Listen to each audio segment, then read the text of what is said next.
Le modèle d'affaires d'Incertec est vraiment idéal pour la mise en œuvre de l'économie circulaire parce qu'il est basé sur la réduction des impacts environnementaux de la technologie.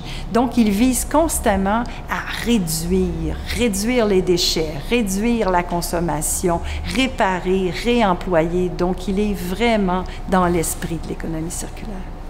Le fait d'être une entreprise d'économie sociale, donc à but non lucratif, fait en sorte que nous ne sommes pas centrés sur le profit, mais bien sur l'amélioration de nos pratiques et sur l'utilité sociale. Donc, je crois que c'est très propice à l'économie circulaire parce que ça fait en sorte de toujours rechercher l'amélioration. Bien sûr, en économie sociale, nous sommes soumis aux contraintes de l'économie de marché, mais on a une approche qui est plus intégrée, qui est plus souple, qui nous permet de nous adapter, donc qui nous permet de modifier nos activités, d'évoluer. Actuellement, on évolue du réemploi comme activité principale vers le service. Donc, au fil des ans, on va amener les consommateurs à réduire à la source toute leur consommation inutile et à entretenir, prolonger la vie de leurs appareils. Au départ, EO avait l'intention de créer ses propres fermes, de les opérer et de vendre les produits. Puis, ce dont on s'est rendu compte assez rapidement, c'est qu'il y a des gens partout à travers le Québec et même partout dans le monde, en fait, qui nous sollicitent parce que ce qui est le plus rare, c'est notre expertise, en fait. Il n'y a pas tant de gens qui savent concevoir des fermes aquaponiques de taille commerciale pour nourrir des communautés. Alors, on s'est dit, si c'est ça que ça prend, c'est ça qu'on va faire.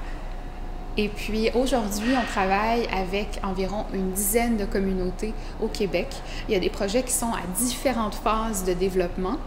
Et puis, on s'attend à ce que les premières fermes voient le jour en 2019. Donc, le fait, dans le fond, de réusiner un spa, donc on va remettre des nouvelles composantes, des pompes, systèmes de contrôle, nouveaux couvercles. On ne va pas simplement vendre un spa usagé, mais on va pouvoir lui donner vraiment une nouvelle vie avec un nouveau produit, malgré le fait qu'il est plus vieillissant. Donc, le réusinage de spa nous a vraiment permis de prolonger la durée de vie d'un produit, le spa de 15-20 ans à plus de 30 ans maintenant. Et on a pu vraiment rembarquer dans le processus d'économie circulaire. Donc, le client qui nous appelle pour récupérer son spa lui-même est très content que son bien ne s'en va pas au site d'enfouissement, mais qu'on puisse le remettre, dans le fond, sur la circulation et aussi le revendre, dans le fond, et puis qu'il va continuer encore plusieurs années à être viable et profitable à quelqu'un d'autre. Le consommateur a toujours le choix entre un spa neuf ou un spa maintenant réusiné. La différence des coûts entre les deux est de plus de 50 %. Quelqu'un veut se payer un spa, n'a pas nécessairement les moyens, mais finalement, il se retourne vers une solution qui est un spa pratiquement neuf avec des super belles composantes. Il va nous choisir.